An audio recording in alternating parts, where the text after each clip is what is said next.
Good afternoon. I'm Steve Gregorian, President and CEO of the Detroit Economic Club. What a room full of energy. Welcome to today's special meeting. 91 years of incredible speakers and networking, and today that tradition continues. I especially do want to welcome our DEC members. If you're not a member yet, give me 10 seconds to convince you. Your next job, prospect, client, maybe best friend is right here in this room. So if you want to build your network and learn from thought leaders on stage, we invite you to invest in yourself and join today. You can sign up at econclub.org. In fact, if you want to do it today, before you leave, we'll sweeten the pot. We'll give you a free event ticket you can use all the way through the end of June. So just stop by, registration after the program. As we get started, I would just kindly ask you to silence your cell phone so we do not disturb today's meeting. And if you've been with us before, you know we always get started with a pledge and a prayer. So please stand and join me as we honor our country with the Pledge of Allegiance. I pledge allegiance to the flag of the United States of America and to the republic for which it stands, one nation, under God, indivisible, with liberty and justice for all. And kindly remain standing as our invocation today will be delivered by our good friend, Father John Phelps from Life Directions.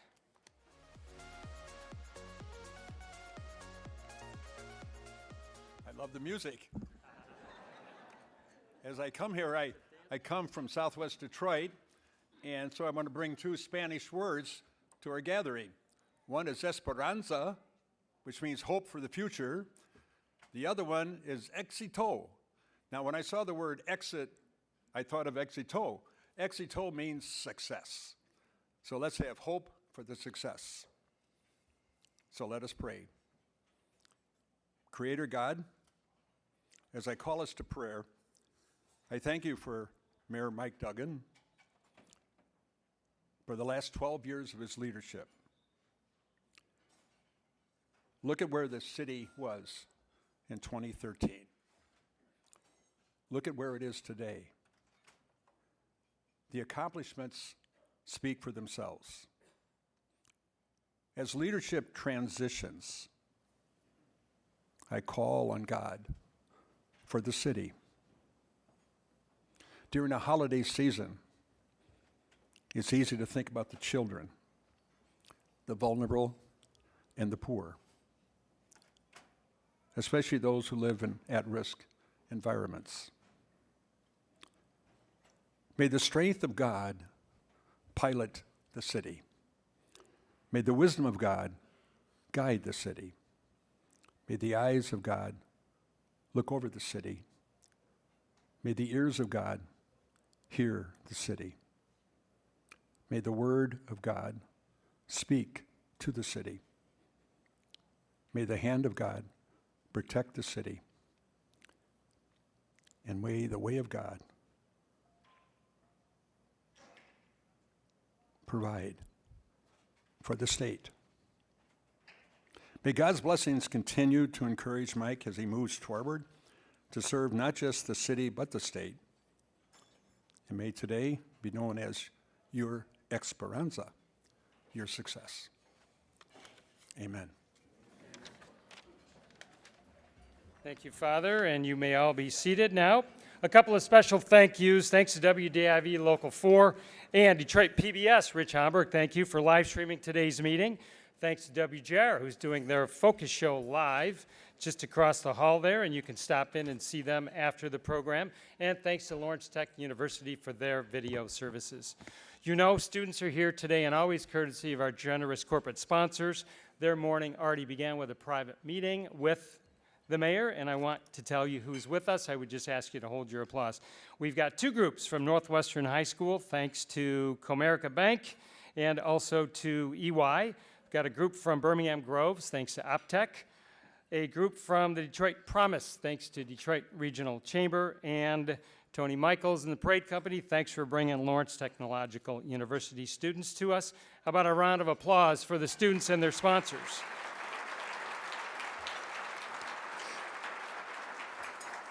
Super quick, couple things on your table. Corporate sponsor brochure. Make no mistake, we want to say thank you to the corporate sponsors and partners. Make no mistake, we would not be here if it wasn't for their generosity. So thank you, thank you, thank you. If you want to become a sponsor, we'd love to talk to you after the program about the benefits. Also is our seasonal lineup. You'll see we'll meet again next in January. We host our annual Michigan Economic Outlook, and that's always a packed house and a great conversation. And of course, more meeting announcements coming your way soon. On this date in DEC history, 91 years of incredible speakers that tell the history of our country. On this date, December 8th, 23 speakers have been on our stage. That includes many cabinet members, many CEOs, including the likes of Ross Perot back in 1981. And Mr. Mayor, we're honored to host you for your 9th appearance on the DEC stage in your 12 years, so thank you so much for being here today. And finally, use your smartphone and you can be involved in today's program. We want you to take lots of photos, share with your social media. You can also submit a question for the mayor using the QR code on your table in front of you, and those questions will make their way to our presiding officer, who I'm about to put to work. Sandy Pierce, of course, is the DEC board chair, and we're so lucky to have her in that role. She's always willing to lend anyone a hand and an ear. She's an amazing supporter of the DEC and me personally. Ladies and gentlemen, please welcome Sandy Pierce.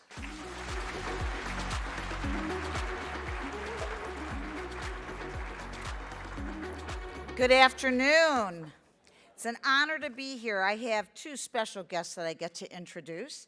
I'm going to start with the moderator, Gary Torgow. He's going to lead this important conversation with Mayor Duggan, and we're honored to have him here. He's one of our region's most accomplished and dedicated civic leaders. Our moderator is a person whose career is defined by building and investing in Michigan, both financially and philanthropically. Gary Torgow is the chairman of the board of directors of Huntington National Bank.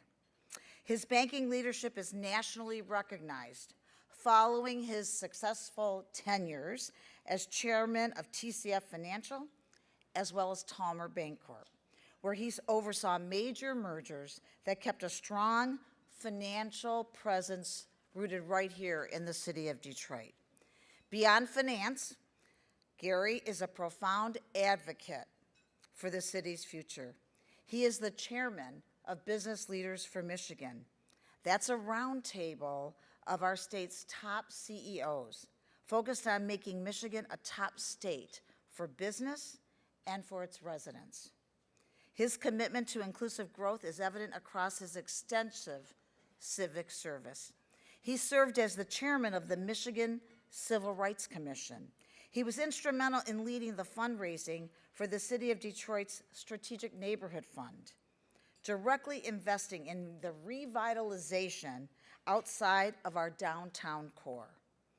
He is the recipient of prestigious honors, including, but certainly not limited to, the NAACP Lifetime Achievement Award and the Urban League's Distinguished Warrior Award, reflecting his unwavering dedication to equity and opportunity.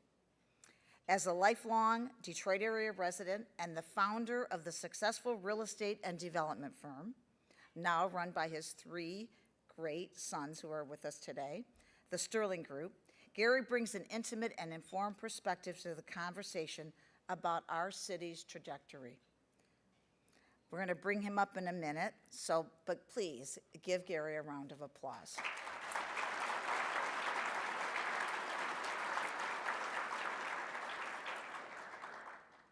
This moment is kind of tinged with history as we welcome a leader for his final address to the Detroit Economic Club as the mayor of the city of Detroit.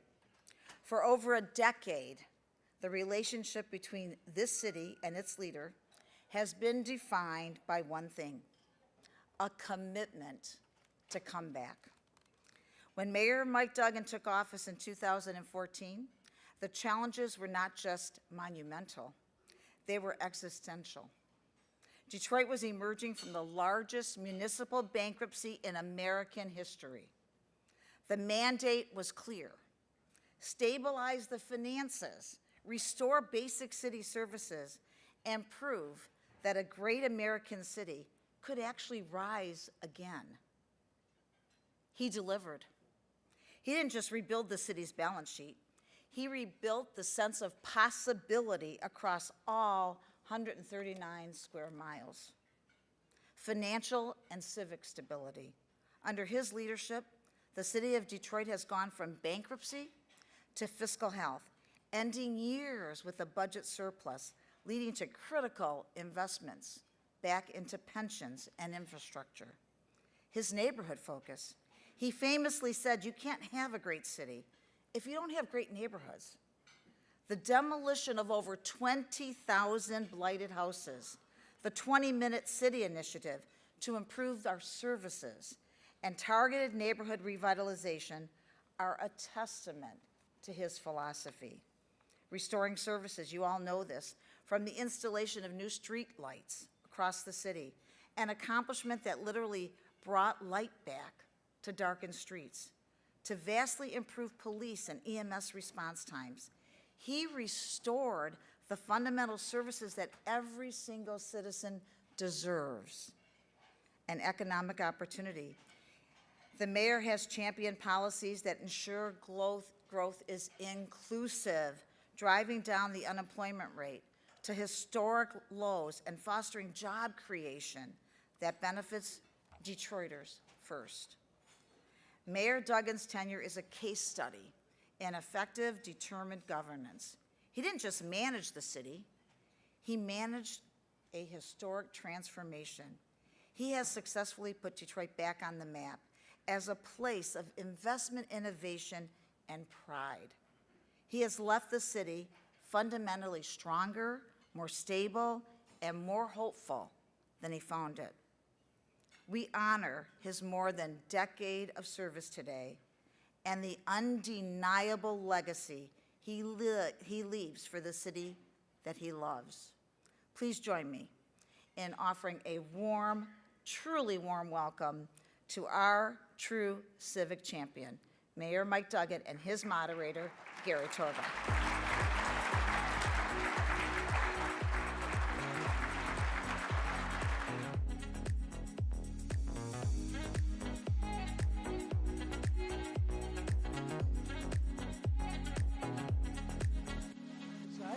I think I'm on this chair. All right. Thank you.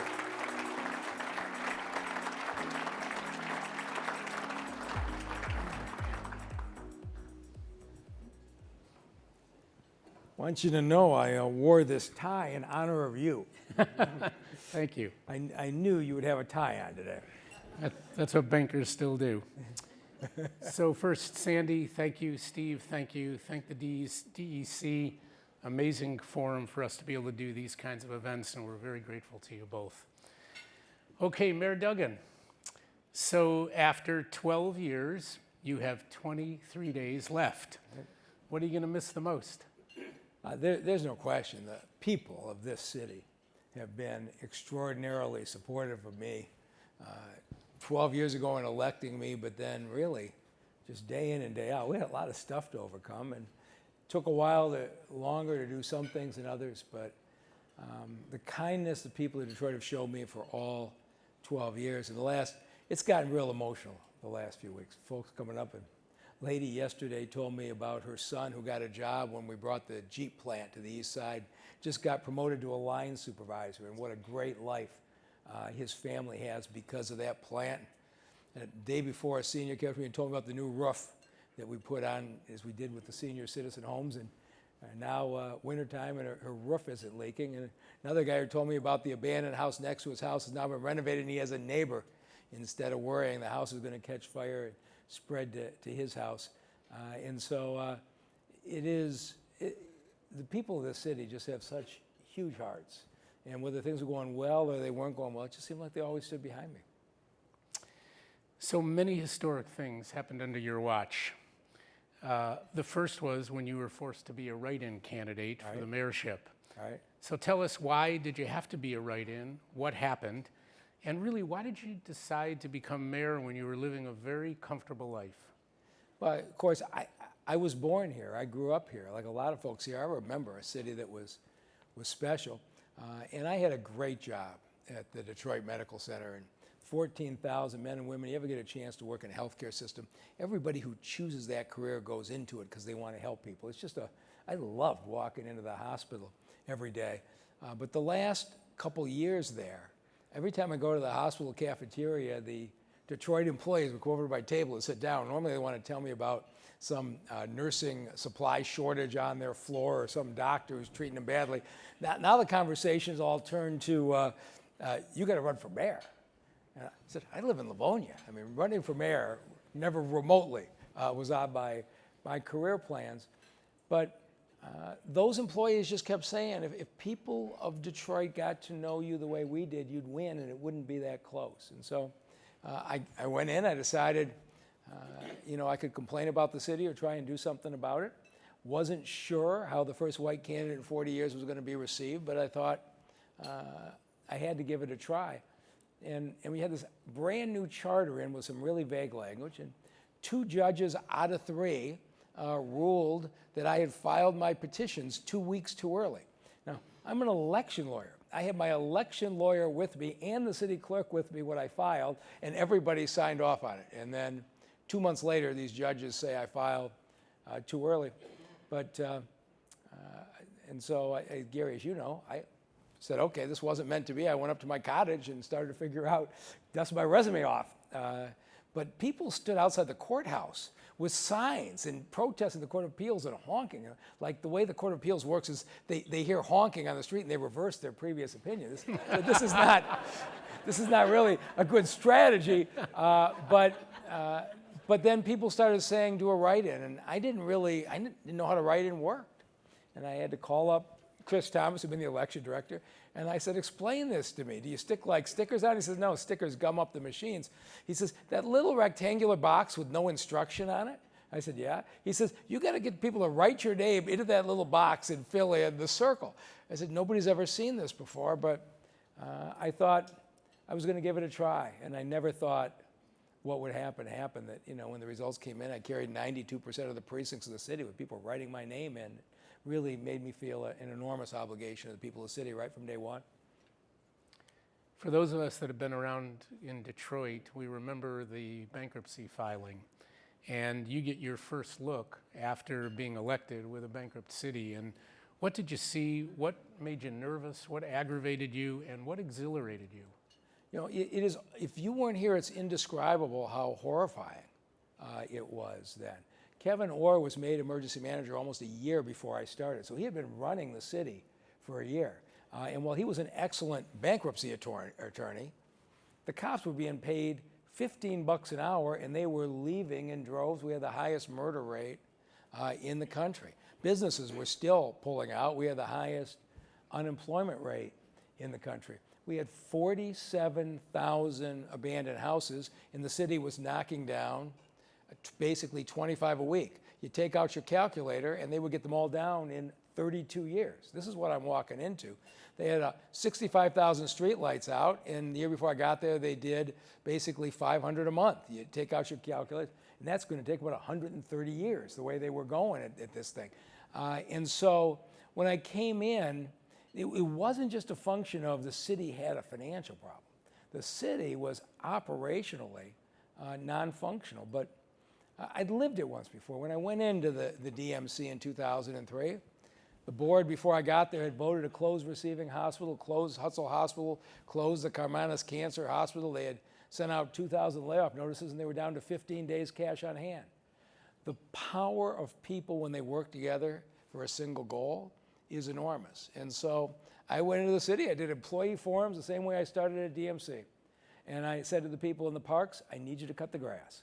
And I said to the people at the DPW yard, I need you to pick up the garbage. And I went to the garages and said, the ambulances aren't showing up for an hour. You guys need to fix the damn ambulances. It's not the EMT's fault that the ambulance broke down.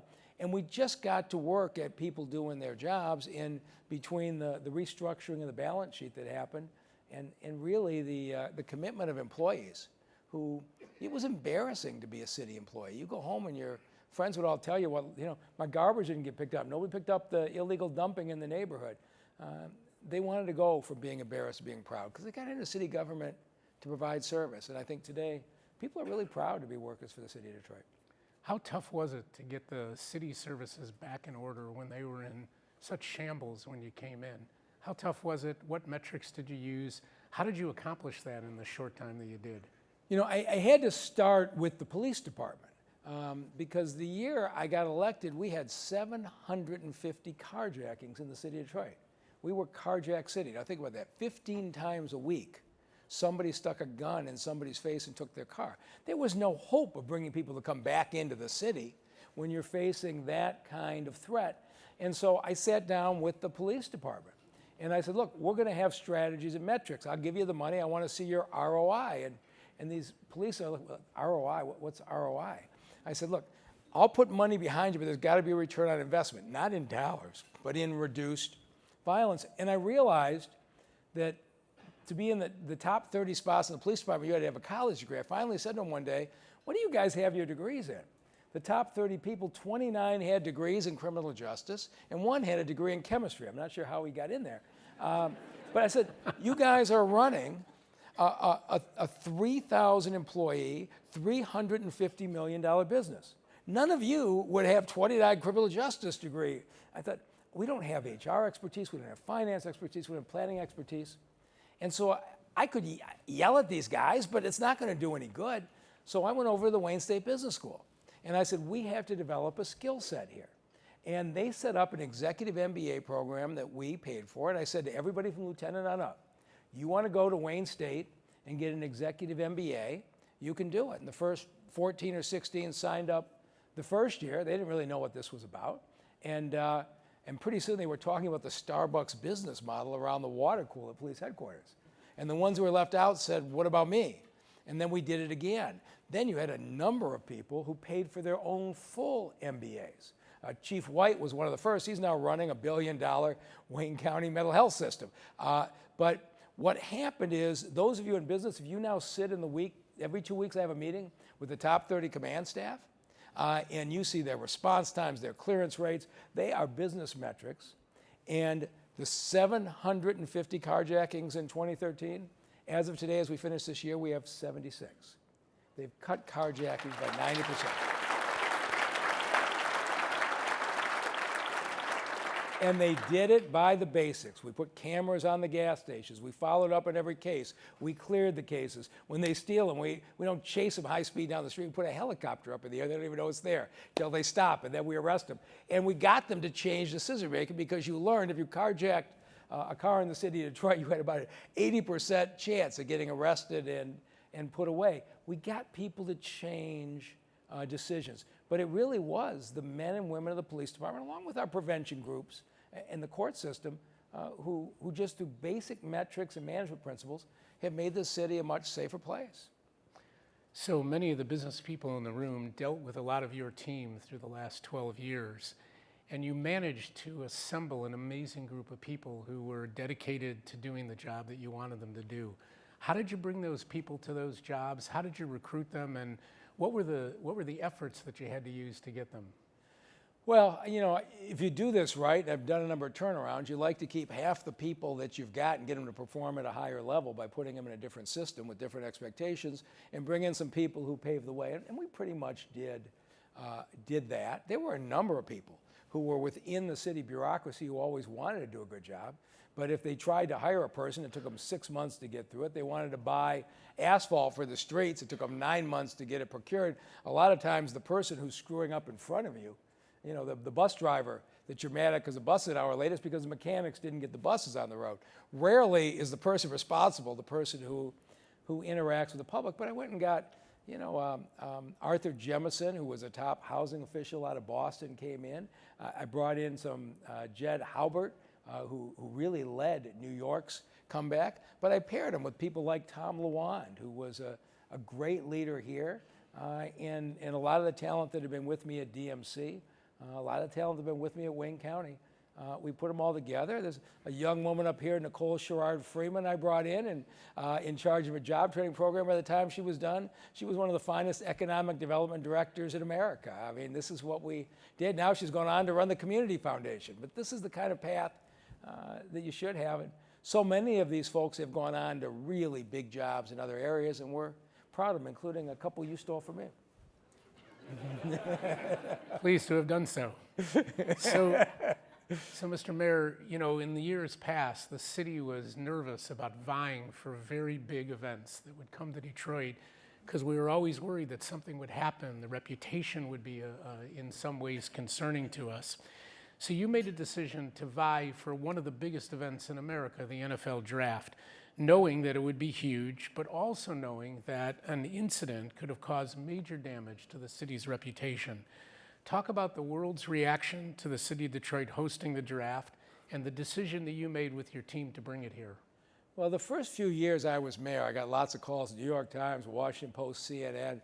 I wasn't doing national interviews. My attitude was, we're going to clean up what we're doing before we start bragging about where we are. Because as soon as you start boasting and you have a bad incident, now they double down on the national media laughing at you. And that was a hard thing to be disciplined about. But as the NFL draft came forward, and Mark Hollis and the Sports Commission really were the ones who landed it, the big decision we had to make was, you know, I went to Las Vegas, I went to Kansas City the 2 previous drafts. They hosted the draft at a huge park way away from their city center, where they had everybody fenced in. And literally, the downtown businesses had no idea there was a draft in town. If we were going to do this in Detroit and really have an impact, we had to put it on the streets of Detroit. You want to talk about a high-risk, high-reward move. A lot of the folks were basically, let's do this on Belle Isle here. What are we going to do with all these folks?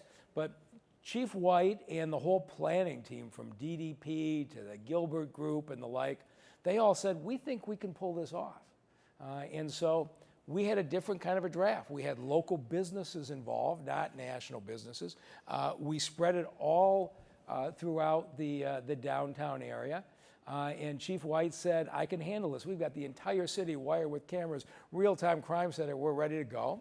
And I can tell you something, since I see David Lewis from AT&T sitting in the front row, but 2 hours before they were to open the doors at the NFL draft, all of the cameras went dark.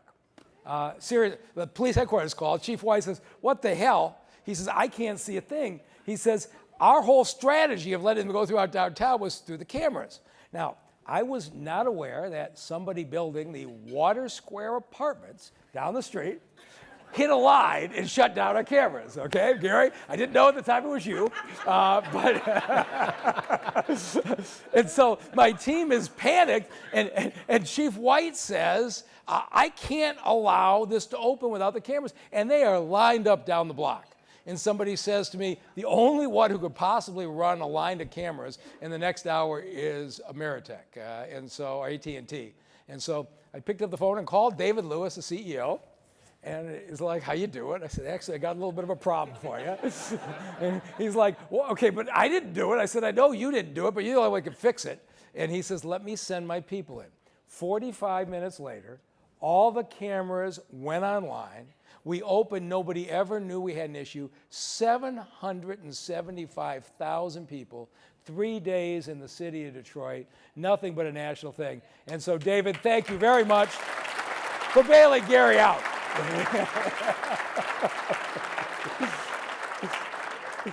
Okay, Mr. Mayor, could you say something nice about Water Square? Yes, it is spectacular views if you haven't been there. You got one of your tenants right here. Nicole will be glad to tell everybody how great it is. Okay, Mr. Mayor, what was one of the best days as mayor of Detroit? Well, certainly the NFL draft was 3 special days. I stood out there all day, every day. It's amazing how much fun it is to listen to people read names off cards. And when the Lions called and said, you know, Mike, we really appreciate all your support. You want to read off the 5th round pick? I said, oh my God, I've got an opportunity of a lifetime. It's the 3rd day, I'm good. Then they called back and said, we've been thinking about this. You know, you really have done a good job. I want to move you up to the 2nd day. You can read off our 3rd round pick. I'm like, wow, I have arrived. And then they call and said, oh, we got bad news. We traded the 3rd round pick. I said, oh, well, easy come, easy go. He said, but you know, what would you think about doing the 2nd round pick along with Barry Sanders? And I said, wow, this was an opportunity. So certainly Announcing the Lions' second-round pick with Barry Sanders is something I won't forget. But there's so many others. Bill Ford opening that train station that night with Diana Ross and Eminem, and a 40-year image of Detroit's decline being turned around. And I was really surprised how emotionally I reacted to the opening of the Hudson's building. If you haven't been over there, but Dan Gilbert has put the old Hudson's window fronts back up. And for somebody like me as a kid who going to Wonderland on the 12th floor to see Santa is one of the most vivid memories of my childhood, to see the way Dan has brought that back on that site was also powerful. So it's been a lot of really, really good days with a lot of people here who partnered in making it happen. And oh wait, I got one more. There was a day when we had a brand new 20-story bank building, Huntington Bank, that Gary Torgow built across from Comerica Park when he brought his headquarters downtown. So we now have the commercial headquarters. What is it now? The 9th largest bank in America? 10th largest bank in America. You're getting there.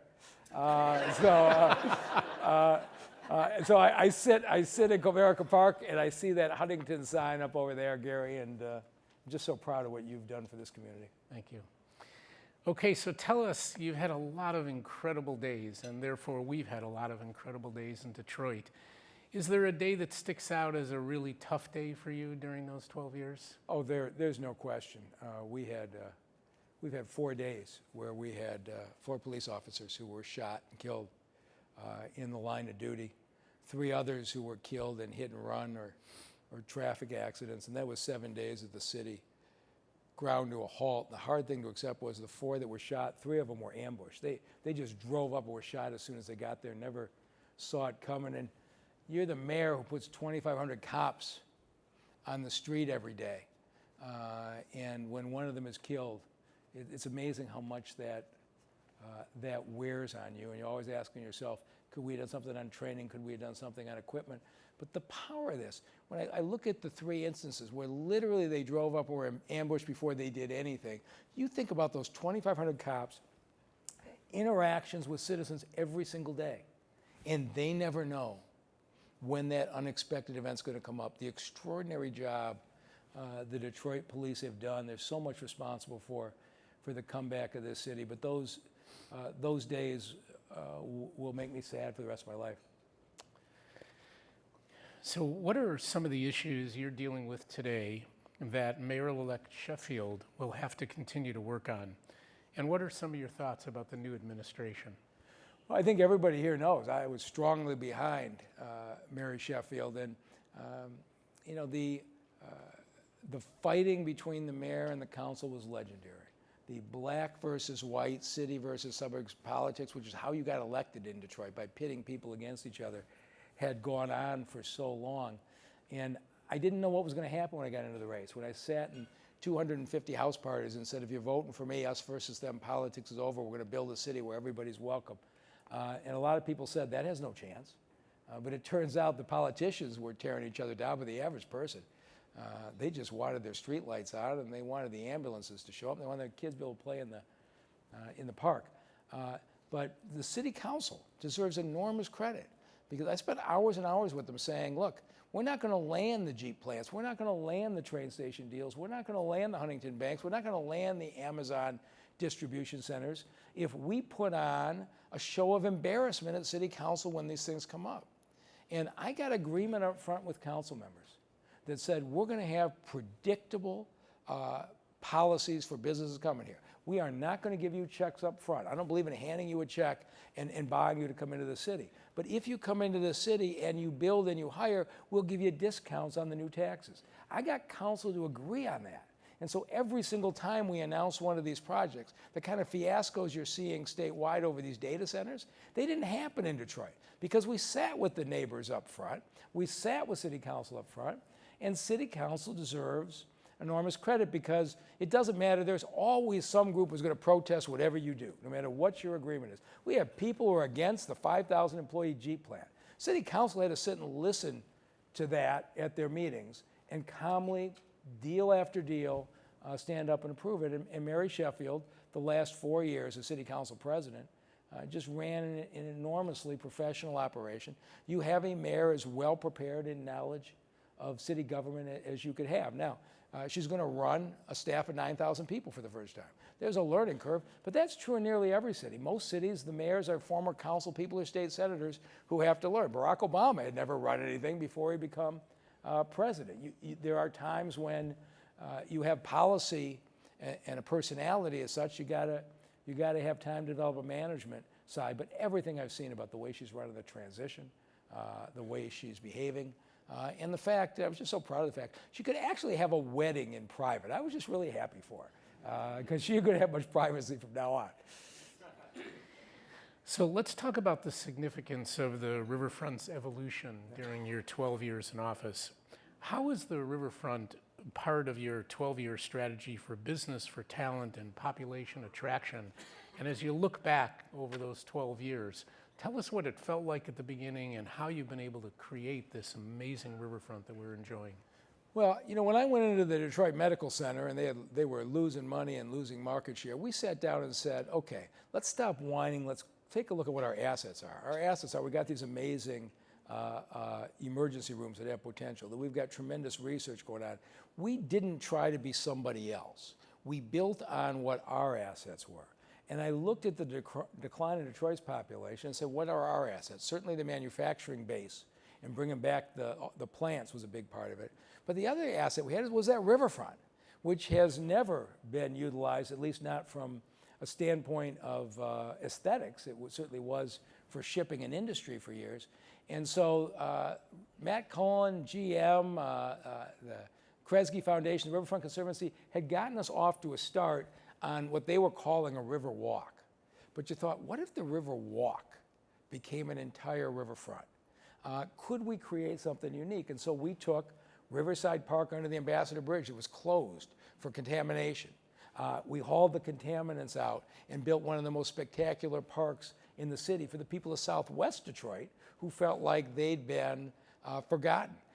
And we just basically went piece after piece. What David Egner and the Ralph Wilson Foundation did with the Ralph Wilson Park, it is incredibly beautiful. The Conservancy kept moving down. The far east side, we took A.B. Ford Park that actually was a site that hosted weapons detectors from World War II, and it built out a beautiful park along Grosse Pointe by the Jefferson Chalmers neighborhood. And now Arntellum has brought the WNBA franchise, and that Uniroyal site has been abandoned for 40 years. Instead of it being private condos, it's going to be high school volleyball and basketball courts, soccer and lacrosse and flag football fields right at the base of Belle Isle, 40 acres of entertainment. And when Dan Gilbert finishes this Renaissance Center deal, we have got to save the 3 towers. But if we take down those 2 towers by the water and build out the rest of the waterfront in a Navy Pier setting, you are talking about as spectacular a riverfront as there is anywhere in America. It helps you recruit young people who want to live here. It helps you recruit businesses who want those young people. It helps college students. People are enrolling in college at Wayne State because they want to be coming to Detroit. A lot of us remember when Wayne State was a commuter school, you drove in and you drove out as quick as you could. Now, people are living in Detroit because they want the job opportunities. We got the Michigan Grad School going up on Grand River and AI. We got the Michigan State Research Center. But I'm telling you, the continued development of the riverfront is what's going to define the city over the next 20 or 40 years, and it was something I was obsessed with every single day. You talked about the tragedy of the fallen officers, but looking back on these 12 years, crime was always at the top of everybody's conversation about Detroit. Yeah. You've put some great leadership in the police department, and things have changed dramatically. Can you tell us how you did it and how you see the city today? So we had a good police chief, and James Craig was actually hired by the emergency manager before I got here. I was grooming the next guy who was my metrics-obsessed leader, James White, who came in and just dramatically built on Chief Craig's success. And his number 2, Todd Bettison, who was the most plugged-in leader to the community that we had. And it was a hard thing. I mean, Bettison and White both applied for the job, and I had to say to Todd Bettison, I'm going with the person who's going to drive the metrics, but you come work for me as deputy mayor. Sit in the office next to me. I'll put you in charge of the fire department of the bus station. By the time you're done with me, you're going to be so obsessed in metrics management, you'll be ready to go when there's another vacancy. Chief White came to me and said, I want to go take on $1 billion mental health system because the mental health system in this area is messed up. And I had a police chief who was completely trusted by the community, who also, if you saw what he did at DDOT in the fire department, this guy could run any organization. And so the reason that we are so strong, I started to get mad because as we started to succeed, Columbus hired one of our deputy chiefs as their police chief. Then Dallas hired one of our deputy chiefs. I said, this is crazy. I'm training these folks up. And the management team's leaving. So I did what any of you would do. I brought first the chief in, and I said, you want to stay? And at first it was Chief Gregg. I said, yeah. I said, I'm going to give you a multi-year contract. And basically, it's going to be 2 years, and every year it rolls over another year. If we don't give a year's notice, you'll always have 2 years job security. He says, God, that's great. No chief in the country has that. I said, wait, I didn't tell you the rest of the story. I said, this is a Jim Harbaugh contract. If you leave for another city, you've got to pay me 2 years of salary, which means if Chicago goes to recruit him, they'd have to explain to their citizens, not only are they paying a lot of money, they're writing the city of Detroit a $400,000 or $500,000 check. You would only take that deal if you were committed.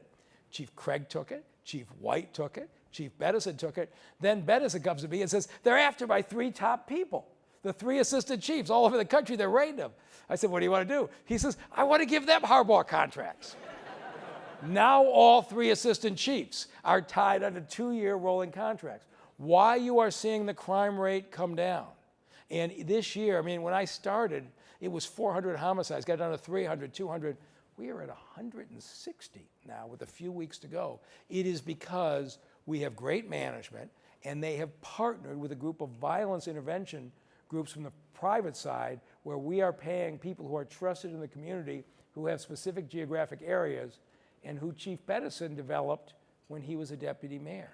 You have the violence interrupters partnered with the police in the toughest neighborhoods in America. There is a culture in this city of violence reduction that's going to continue on. And Mary Sheffield was one of the biggest advocates for the police department, one of the biggest advocates for the community violence intervention. This isn't something like when Mike leaves, it's going to come apart. Everybody in that department and city government is behind this. You're going to see the day the number of homicides in Detroit drops below 100, and nobody's ever talking about Detroit as a homicide leader again. So people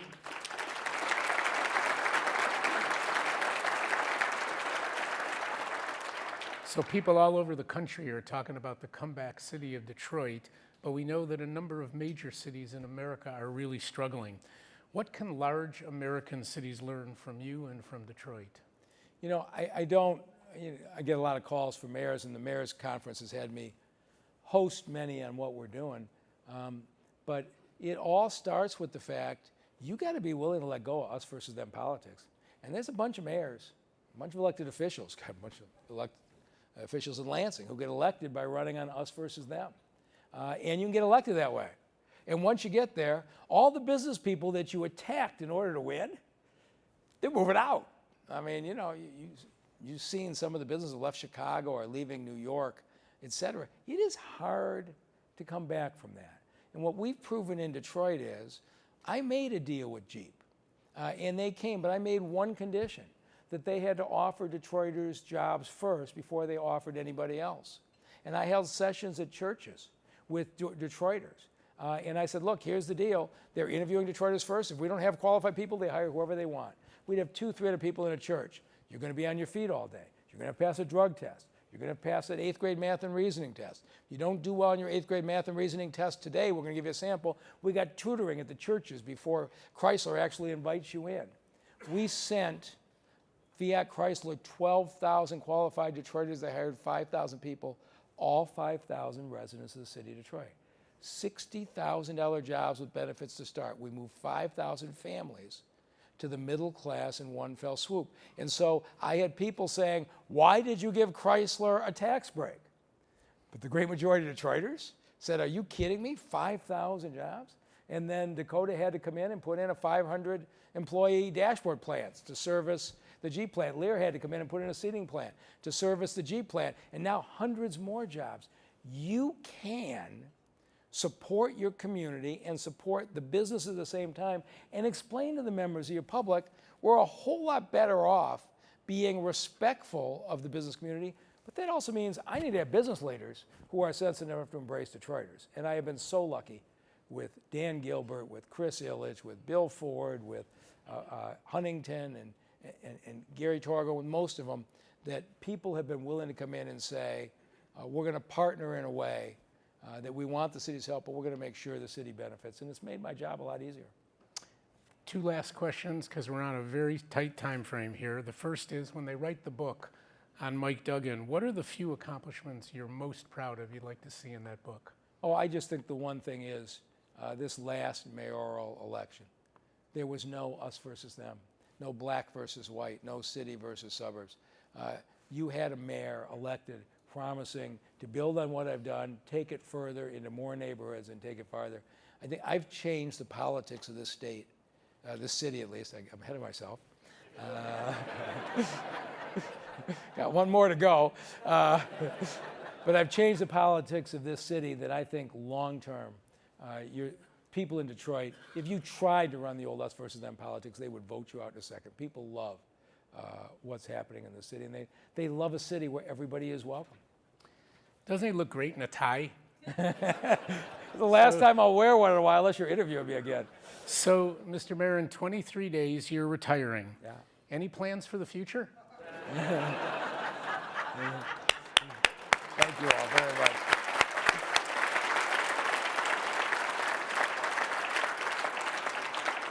Did you really want me to answer that? Absolutely. We're going to give choices.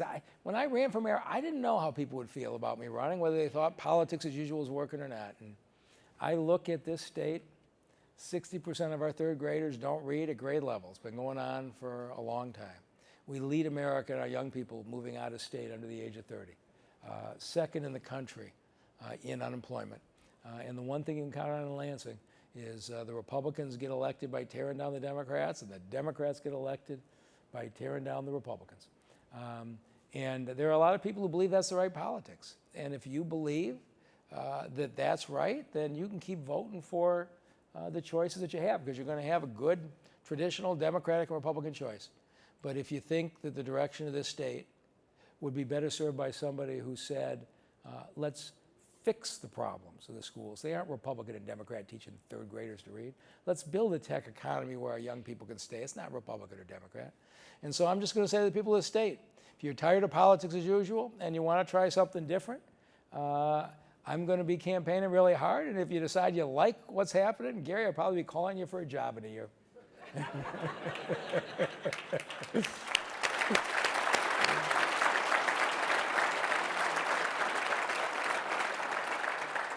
Sandy Pierce, thank you very much. Okay. Stay here because we have some questions from the audience. I can't get to all of yours because there's so many, but okay, Mayor, we're going to start with 2025 saw Detroit's first growth in population in 60 years. You said to judge you on population growth. Was that harder than you thought it would be? And what is the key to keep it going? Oh yeah, it was, and but 7,000 last year. We're top 25 in the United States. To look at the national map on population growth and see a circle in Detroit, I had to look again. It's been since 1957. On the other hand, those 7,000 people were almost all either single adults or adults with very young children. Almost no families with school-age children are moving into this city, and ultimately, the public schools, not just in Detroit, but the public schools of this state, have to be turned around. I think Dr. Vitti and the school board have done a good job, but this state still diverts $1.3 billion a year from that 6-cent sales tax that you were promised was going to go to K-12 schools. We got to put the schools' money back in the schools, including in the city of Detroit. But the ultimate long-term Detroit population gain depends upon a really vibrant Detroit public school system. Okay, is there a figure from Detroit's history or American history that you most try to emulate in your work? I don't know that I most try to emulate, but I watched Teddy Roosevelt, who marched to his own drummer and was disliked by both the Republicans and the Democrats, and ended up going his own way. So he ended up doing quite a bit for this country. So maybe somebody who tried it that way. Okay, here's another one from the audience. What's the thing people most often get wrong about Detroit? You know, you have to visit, and it's why the NFL draft was so important, because people still have the images in their heads. I will bet you once a week I see on social media a picture of the Packard plant saying this is Detroit today. Of course, the Packard plant is gone. We've got a new development project getting started. You have a lot of people who want to keep telling the story of Detroit the way it was. And you can say things intellectually, but once you get them here and they see everybody who comes tells their friends, I think probably the thing I love the most is the number of people who say, my friends in from out of town, the folks who live in Birmingham, I said, what did you do? We took them downtown. People in the suburbs are now showing off the city of Detroit as their community, and that's it. So if you want to do one thing to help, invite all your out-of-town friends in, preferably not in January or February, but when they get to see the city, they'll love it too. Although I'll tell you, it was cold this weekend, but you walk down Woodward Avenue on Saturday or Sunday. Could you believe it? It's jammed. Oh the my stores God. are jammed. They're carrying shopping bags. It was like when I was a kid. You can't believe it just, for somebody who remembers what it was like to go shopping with my parents downtown, to see the sidewalk lined with people carrying shopping bags on a cold day, it's really special. Okay, this one is also from the audience. Sorry, Huntington, for a minute, but your relationship with Jamie Dimon is a masterclass in respect and collaboration. Oh, yeah. That led to a $2 billion investment. Tell all of us the story of how that happened and how he helped with the new Chrysler plant, the railroad, story. So you've obviously got the local J.P. Morgan guy set that question up here. But I wasn't giving you away. I wasn't, you know what? I wasn't even sworn in yet when I was in the transition office. I got a phone call and they said, Jamie Dimon's on the phone. And I said, yeah, that's really funny. They said, no, I think it's really him. And so I'm sure I'm being pranked, right? And so I answer the phone, I recognize his voice. It's, Mayor, I think given what's happened in this country, I think we ought to be maybe looking at investing. I'm going to send a guy out named Peter Scheer, and we think we can probably invest $50 million in Detroit. I said, great. So out comes Peter Scheer, today one of my dearest friends. By the time I didn't know him, he was vice chair at J.P. Morgan. And he came in and says, we have an idea. We'll put money into this and money into this and money into this. And I said, are you done? And he said, yeah. I said, here's a map. I need loans in this neighborhood. I need loans for the commercial strip here. I need this. By the time I was done, I said, I'm going to put you in the car. I'll show you that I'm right on what I need. He almost missed his plane. They became so engaged in the neighborhoods in what we needed.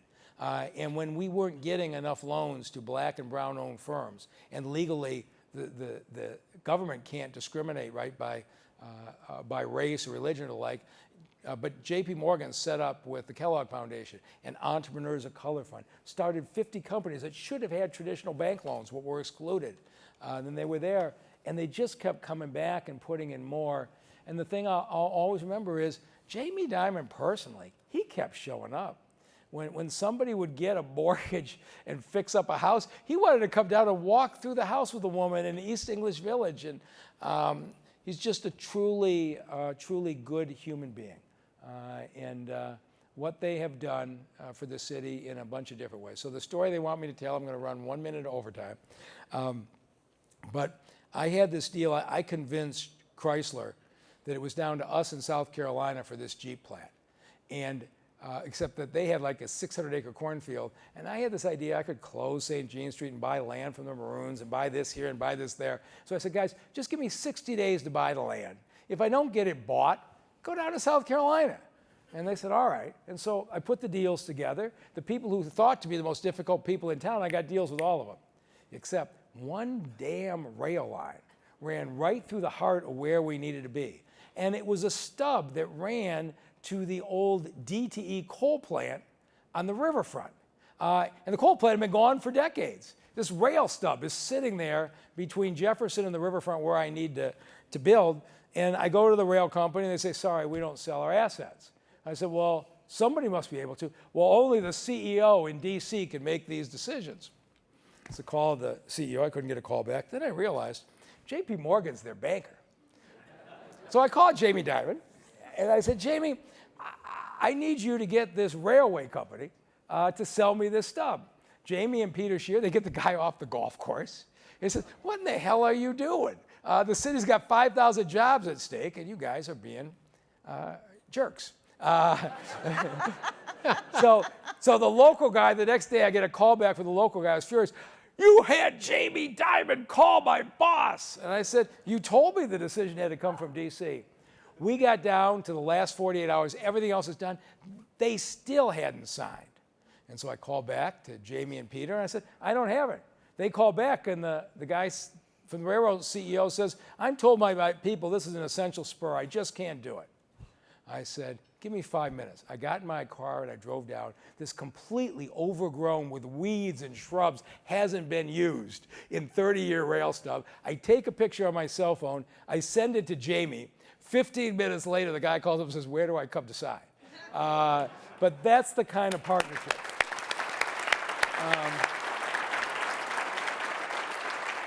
But I've had many of you in this room have been my partners on many of those kinds of deals, and thank you to all of you for everything you've done to support me. Mayor, you talked about the fabulous riverfront. Talk about the connection with the Greenway through the neighborhoods. Oh my God, yeah. And so,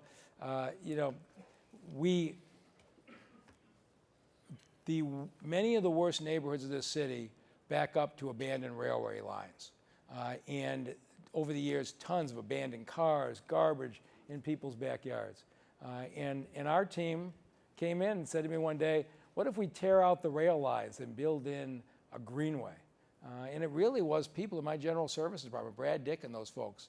And we just started chipping away, buying one section after another, landing state money, landing federal money, ultimately now linking up to the riverfront down behind the train station on what they call the Southwest Greenway. But you now have property values booming in neighborhoods in this city where they have now the most beautiful parks in their backyard instead of thousands of abandoned tires. But that's the reason why you see the Detroit News polling saying about 84% approval ratings.